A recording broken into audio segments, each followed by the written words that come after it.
മോഹൻലാലിന്റെ മകനായി വിജയ് ദേവരക്കൊണ്ട ലാലേട്ടൻ നായകനായി ഡിസംബറിൽ റിലീസിനെത്തുന്ന സിനിമയാണ് ഷാജി കൈലാസിന്റെ എലോൺ. അടിപൊളി കൂട്ടുകെട്ടാണ് ഒന്നിച്ചതെങ്കിലും എലോണിൽ ആരാധകർക്ക് യാതൊരു പ്രതീക്ഷയുമില്ല. പ്രഖ്യാപന സമയത്ത് വലിയ സിനിമയാകുമെന്ന് ആഗ്രഹിച്ചുവെങ്കിലും അത് യാഥാർത്ഥ്യമായില്ല.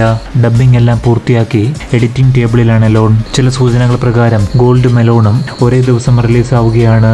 ഗോൾഡിന് നല്ല ഹൈപ്പ് സിനിമാ പ്രേമികൾക്കിടയിലുണ്ട്. അതേസമയം അടുത്തിടെ പ്രഖ്യാപിച്ച സിനിമകളിൽ പ്രേക്ഷക ശ്രദ്ധ നേടിയ ഒന്നായിരുന്നു വിവേകിനൊപ്പമുള്ള സിനിമ. ഷൂട്ടിംഗ് ഉടനെ ആരംഭിക്കുമെന്ന് പ്രഖ്യാപന സമയത്ത് പറഞ്ഞിരുന്നുവെങ്കിലും പിന്നീടൊന്നും അറിഞ്ഞിരുന്നില്ല. 200% ഒരു ഫാൻ ബോയ് സിനിമ ആയിരിക്കുമെന്നും താൻ സിനിമയിലേക്ക് എത്താൻ ലാലേട്ടനാണ് കാരണമെന്നും വിവേക് പറഞ്ഞു. എമ്പുരാന് ശേഷം ഈ സിനിമയുടെ ഷൂട്ടിംഗ് ആരംഭിക്കും. ഇപ്പോൾ പുറത്തുവരുന്ന റിപ്പോർട്ട് പ്രകാരം നന്ദകിഷോർ എന്ന കന്നഡ സംവിധായകനൊപ്പമുള്ള വൃക്ഷഭ എന്ന സിനിമയുടെ ചിലവ് തന്നെ ഏതാണ്ട് 100 കോടിക്ക് മുകളിൽ വരും. അച്ഛനും മകനും തമ്മിലുള്ള സ്നേഹബന്ധത്തിന്റെയും പ്രതികാരത്തിന്റെയും കഥ പറയുന്ന ഈ സിനിമയിൽ വിജയ് ദേവരക്കൊണ്ടയാണ് മകന്റെ വേഷത്തിലേക്ക് പരിഗണിക്കുന്നത്. ആക്ഷനും ഇമോഷനും ഏറെ പ്രാധാന്യമുള്ള ഈ സിനിമ ദുബായ് ബേസ് ചെയ്ത കമ്പനിയാണ് നിർമ്മിക്കുന്നത്. പുതുപുത്തൻ സിനിമാ വാർത്തകൾക്കും മറ്റ് അറിവുകൾക്കുമായി ഞങ്ങളുടെ യൂട്യൂബ് ചാനൽ സബ്സ്ക്രൈബ് ചെയ്ത് ബെൽ ബട്ടൺ അമർത്തുക.